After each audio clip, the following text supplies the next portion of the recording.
They might start to consider extra constitutional means or even violence to achieve their Welcome to the Deep Dive. We take your sources, distill the essential knowledge, and find the surprising facts that make you the most well-informed person in the room. Always the goal. Today, we're tackling something foundational, the U.S. Constitution. But maybe not in the way you usually think about it. We're kind of flipping the script. That's right. Usually it's all about permanence, right? This unchanging, almost sacred document. Exactly. But this deep dive, drawing heavily on Jill Lepore's really insightful work, The Unwritten History of American Constitutional Change. Well, it points somewhere else entirely. Yeah. It argues the Constitution was, from the start, actually designed for repair, for adaptation. It was meant to be changed by future generations. A repairable machine, not a finished monument. And Lepore's big point, the core argument, is that this ability to repair it democratically is basically broken down, atrophied. The engine's seized up, you could say. And to really get this, we're leaning on the research you shared, this massive project called the Amendments Project. Okay. It doesn't just look at the 27 amendments that did pass. It catalogs nearly every serious attempt to change the Constitution, all the way from 1787 up to 2022. Thousands of them. Wow. And it's looking at all those failures that really shows us, what's gone wrong, why we're stuck. Okay, so let's start at the beginning then, the framers.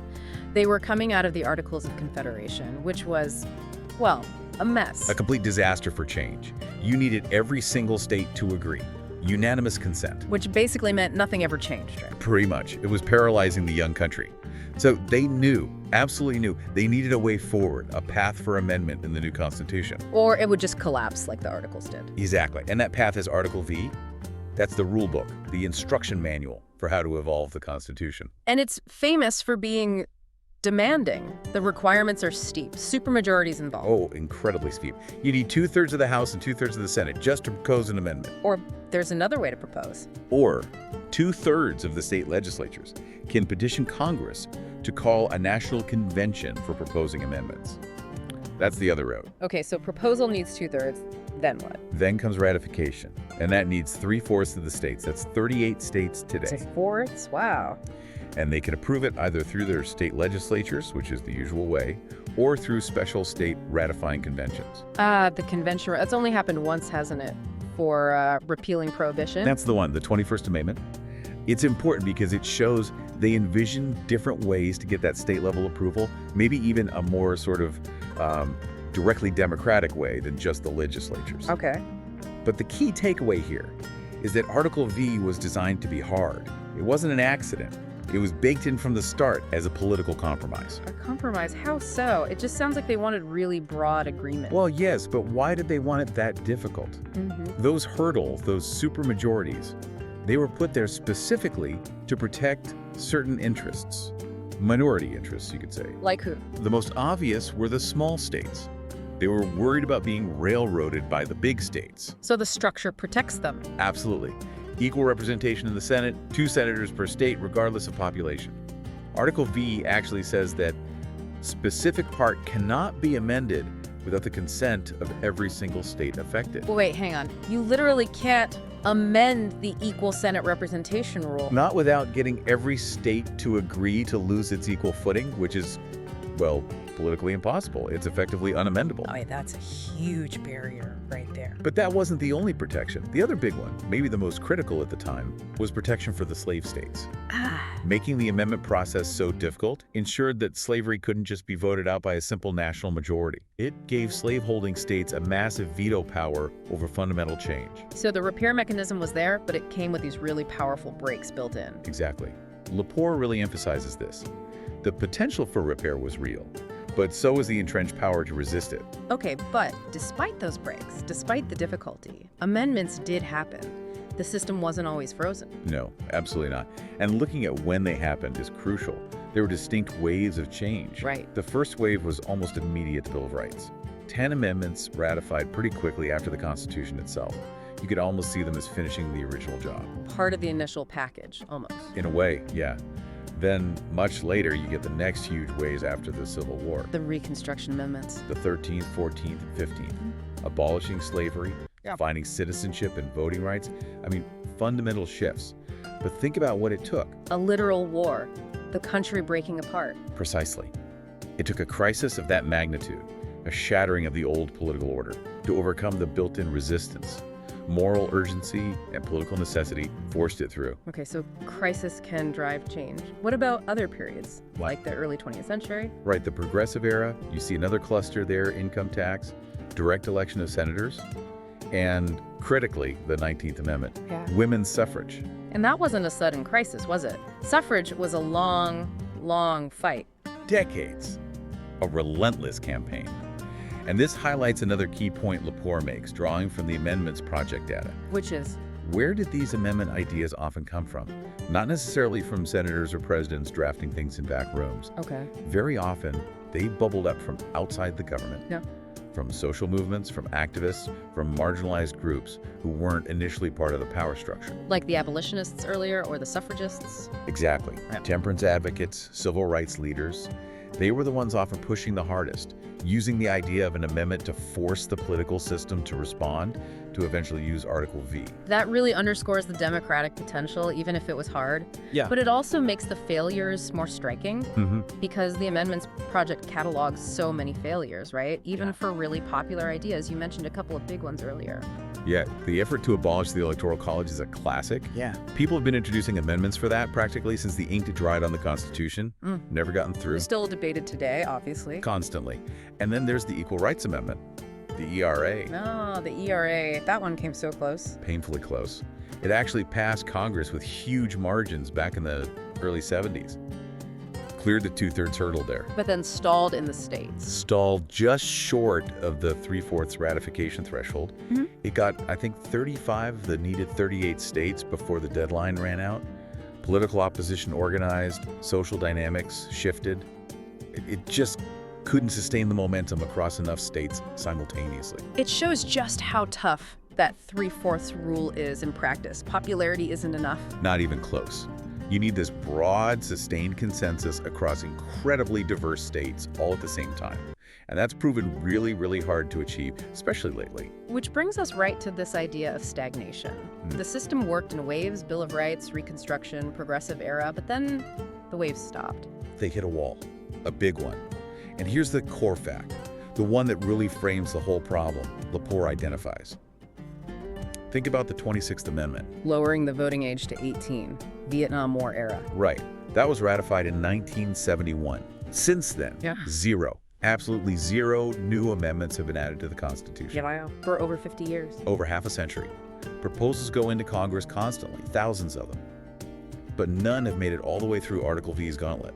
The formal repair mechanism has just been dormant. That's genuinely shocking when you think about all the changes society has gone through in that time. So, okay, why? What does the data, the Amendments Project analysis, tell us about why it's become functionally impossible? It seems to be a collision of modern political realities with those old, demanding Article V rules. The first factor is probably the most obvious one to anyone watching the news. Polarization. Extreme political polarization. If the two parties can barely agree on keeping the government open, how are they going to get a two-thirds consensus in both the House and Senate on fundamental constitutional change? Right, the math just doesn't work in Congress. But Lepore argues it's even tougher than that. It's polarization combined with geography and just the sheer size and diversity of the country now. Remember, you need 38 states to ratify. 3/4 of 50. Now think about how political alignment clusters geographically.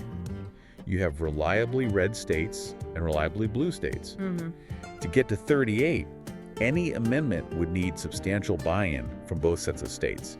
You'd need strongly Republican legislatures and strongly Democratic legislatures to agree. And in today's climate? In today's climate, with that geographic sorting, it becomes incredibly easy for one party or even just one region to block anything. They can deny that 38-state consensus almost indefinitely. So it's not just polarization, it's how that polarization maps onto the states in a way that makes the 3/4 rule a nearly insurmountable barrier. Precisely. It gives a minority of states, or states representing a minority of the population, effectively, a veto over the entire nation's ability to amend its founding document. That's a critical insight. It really weaponizes the structure. And then you add in things like, bureaucratic inertia and the fact that political parties, once in power, generally don't like changing the rules of the game that got them there. There's just no incentive. Okay, so the formal amendment process, Article V, is basically offline. It's too hard. But the need for the Constitution to adapt to new realities doesn't just vanish. So where does that pressure go? It shifts. It has to go somewhere. And where it's gone, primarily, is to the courts. Judicial interpretation. So if you can't formally amend the text, you argue about what the existing text means. Exactly. The Supreme Court and federal courts generally end up carrying almost the entire burden of making the centuries-old Constitution work for the 21st century. They're adapting it through interpretation because the political branches can't or won't adapt it through amendment. And that explains why people say the courts have so much power, maybe outsized power, in the U.S. system today. It's a direct consequence of the amendment process seizing up. The courts are doing the work Article V was supposed to allow the people, through their representatives, to do. It's adaptation by judiciary instead of adaptation by democratic deliberation. Which leads us straight into the whole debate about how to interpret the Constitution, right? Originalism versus living constitutionalism. Exactly. Yeah. Because if interpretation's the only game in town, then how you interpret becomes everything. And this is where the idea of originalism comes in the view that the Constitution's meaning is fixed, determined solely by what those words meant back in the 1780s. And Lepore critiques this idea. Strongly. Based on the historical record, originalists often rely heavily on sources like James Madison's notes from the Constitutional Convention or the Federalist Papers to figure out that original public meaning. Okay, seems logical. Go to the source. But here's the historical catch Lepore points out. How widely available were those key sources at the time the Constitution was being debated and ratified? Not very. Not at all, in some crucial cases. Madison's detailed notes on the secret debates, he deliberately kept them private for decades. He was worried they'd stir up controversy. So the public didn't see them? They weren't published until 1840, 4 years after he died, long after the ratification generation was gone. So the people ratifying the Constitution in the States couldn't have known the detailed arguments and compromises recorded in Madison's notes, which modern originalists use to define the fixed meaning. That's the problem she raises. How can the original public meaning be fixed by documents the original public never saw? It suggests the whole idea of a single, fixed, perfectly knowable original meaning might be, well, historically flawed. Maybe the original understanding was less about specific clauses and more about the promise that the document could be fixed later if needed. That seems much closer to the historical reality. The Constitution was ratified with the understanding, the explicit promise via Article V, that it was repairable. Not perfect, not finished, but fixable. Okay, this is getting really fascinating. We've seen the mechanism, the history of its use, its breakdown. Now, the big so what? Why does this atrophy, this failure of the amendment process, actually matter to us today? What's the danger Lepore is warning about? The core danger is what happens when you start treating the Constitution like it's sacred, untouchable, a museum artifact, as she puts it. Instead of a working tool. Exactly. When you see it as this perfect thing from the past that can't or shouldn't be changed, you lose sight of its intended function as a repairable framework for democracy. And that, she argues, is dangerous for the health of the democracy itself. How so? What are the risks when people feel the Constitution doesn't address modern problems and the legitimate way to change it is blocked? Lepore identifies several serious risks. First, you get an erosion of public faith, of legitimacy. If big, contested issues are always decided by 9 unelected judges instead of through political debate and potential amendment, large parts of the population start to feel like the system isn't really theirs. They feel disconnected from it. Deeply. Second, as we discussed, this massive over-reliance on the courts. It makes court appointments hyper-political, maybe toxic, because the stakes are so incredibly high. The courts become the only battleground for fundamental change. Okay, loss of faith, overloaded courts. You mentioned a third risk earlier that sounded pretty grim. Yeah, and it's the most worrying.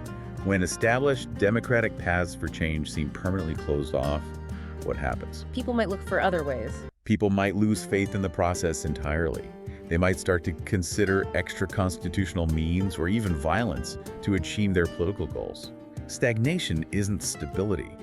It can be pressure building up with no release valve. So this historical analysis isn't just academic. It's potentially explaining some of the tension and frustration and, frankly, anger we see in politics right now. That feeling of being stuck. I think that's exactly Lepore's point. She's providing the deep historical context for our current predicament. And importantly, she doesn't wrap it up with a neat solution. She doesn't say, here's how to fix Article V. No, she doesn't prescribe specific reforms. like lowering the thresholds or changing the ratification rules. It's not about telling us what to do. What is it about then? It's about showing us the history, showing us that the idea of democratic repair was central to the American constitutional project for most of its history, and showing us how and why that possibility has faded away over the last 50 years. She lays out the path not taken, the function that's been lost. So where does that leave us, the people living under this Constitution now? It leaves us, I think, facing a fundamental choice. We've inherited this document that was designed brilliantly in many ways to be adaptable. We see the consequences now of that adaptability, breaking down the gridlock, the judicial overreach, the public frustration. Yeah. The question Lepore implicitly poses, the challenge this history puts to all of us is, are we okay with this? Do we accept this constitutional stagnation as the new normal?